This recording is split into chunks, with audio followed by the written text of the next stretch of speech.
myself. I don't need to remember those memories. My fingers get automatically, my fingers will automatically do the operation. So what happen is, the active memory of the buttons is going faded, because now I am not need to remember those memory, but those memory, repetitive memory, is taken over by my functional mind. I told you in the deep sleep there is a functional mind active. Those memories are taken over by my functional mind, and my functional mind record those series of action unconsciously, because in deep sleep we are unconscious. Functional mind is always connected with the unconscious, not conscious, unconscious state. So functional mind unconsciously recorded all those series of action with my fingers and the register, and whenever next time, I don't need to even remember. I can think with the brain, I can perform my action, at the same time my fingers are working on. So somehow the register get bad, it's broken, and I was not there. So one of my colleague asked that what should he do to fix that register, and he knew that I know how to fix it. He called me on phone that how to fix the register at my home, and I said I don't know. I try to remember that which series of action has to perform, but I cannot remember. Why? Because my hands has a memory, not the brain. My hands know how to perform action. So the active memories are faded and the functional memories are active when you repeat your memories. You have to understand that. So subconscious mind we discussed functional mind, and we discussed active mind. So functional mind is like a habits. All the habits we generate in ourselves is a product of functional mind, because those habits we are doing on unconscious level. That's why any habits we can reprogram on our unconscious base by doing repetitive process. If you have a bad habits, you go to the psychiatrist or you go to the ashram yoga, and they will give you some training, and they will erase your old memories. They will have some techniques, and you will have different habits. Same thing, some people can erase some memories from the subconscious mind. They don't get dreams. They have some techniques if somebody want to. So these techniques, lot of psychiatrists, lot of yogis, lot of meditation school, they are giving you technique. These are already like you go to learn some schools for the music and all. These techniques has nothing to do with spirituality, but you can do those memories out from your subconscious mind and the functional mind. But we are not going to discuss more about functional mind and the subconscious mind. Why? Because they are not so important, because they are not going to play a big role in our day-to-day sufferings. Our suffering level is one, that is mind level. Our suffering level is one, not body level, not subconscious level. Deep sleep level is very good, we enjoy, that is functional mind level. So our main concern is the basic level is mind level.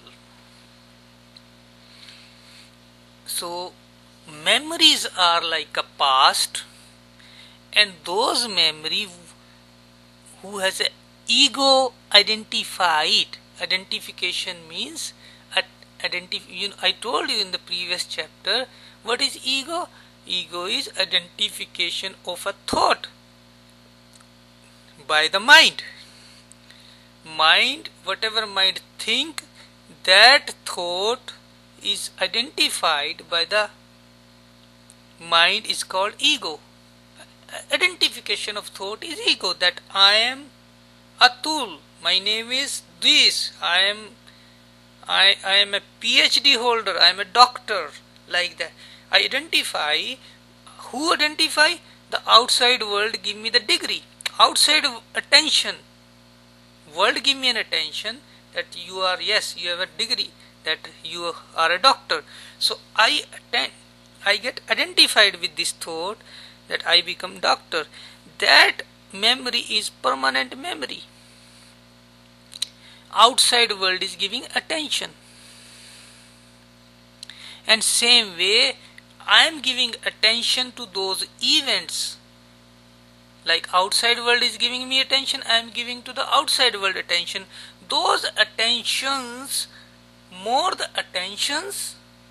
identification, and more the attention I am giving outside, that will give the intensity to the memories, that how important the memories are.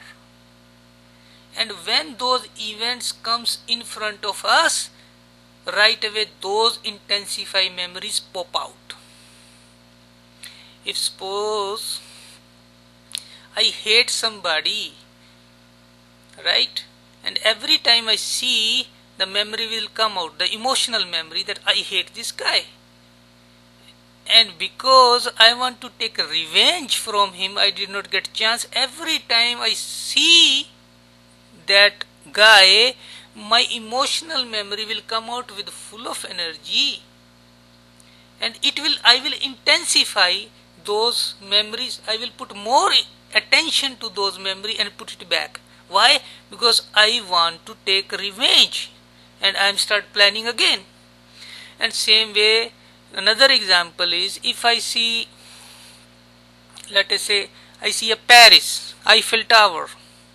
Once, first time when I saw Eiffel Tower, that memories go back, happy memory goes back to my memory house. And when I see on the television, this is beautiful, I went there. Second time I went there again. Now next time, this is a repetitive memory, but that happy memory lost its energy. Why? Because I already see it. So some emotional energy lost its base, and some emotional energy gain its intensity. It depends upon event to event. So memories are like a past. Ego is like a past. Why? Ego intensify the memories, and the memories are the fuel for the mind. If there is no memories, the mind device, mind is like a device.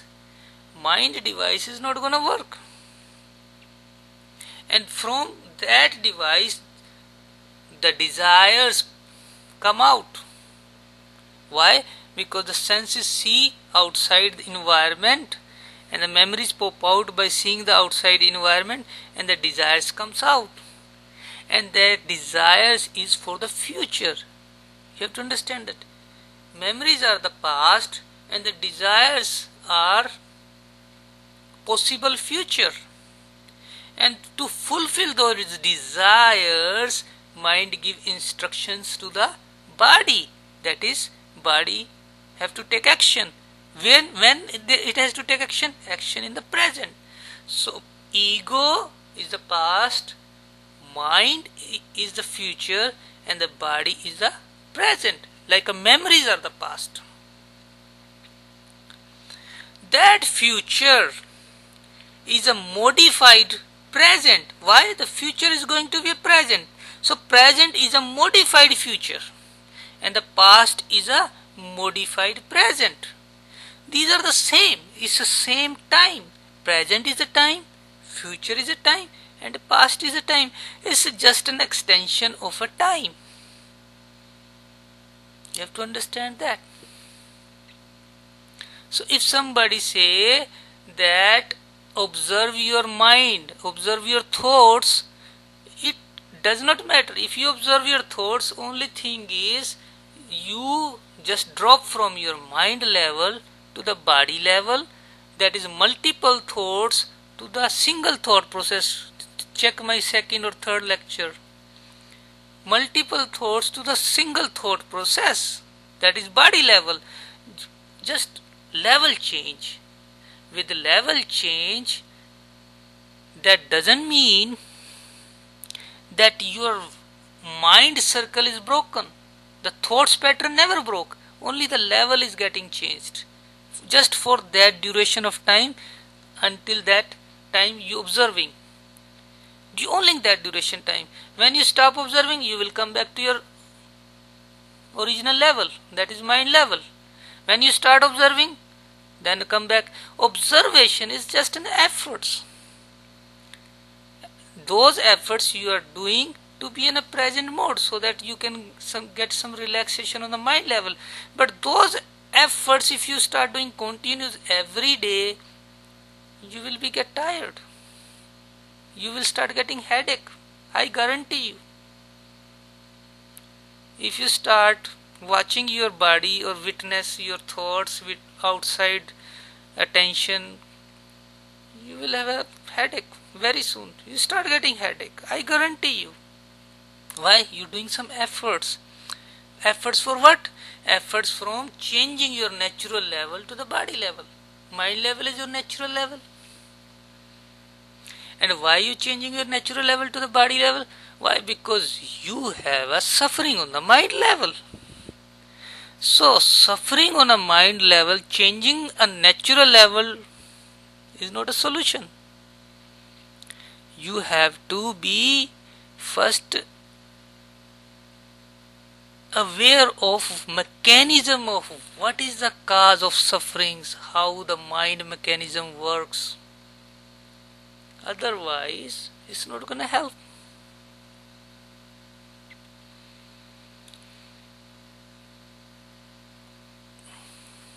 So, we will discuss more about emotions,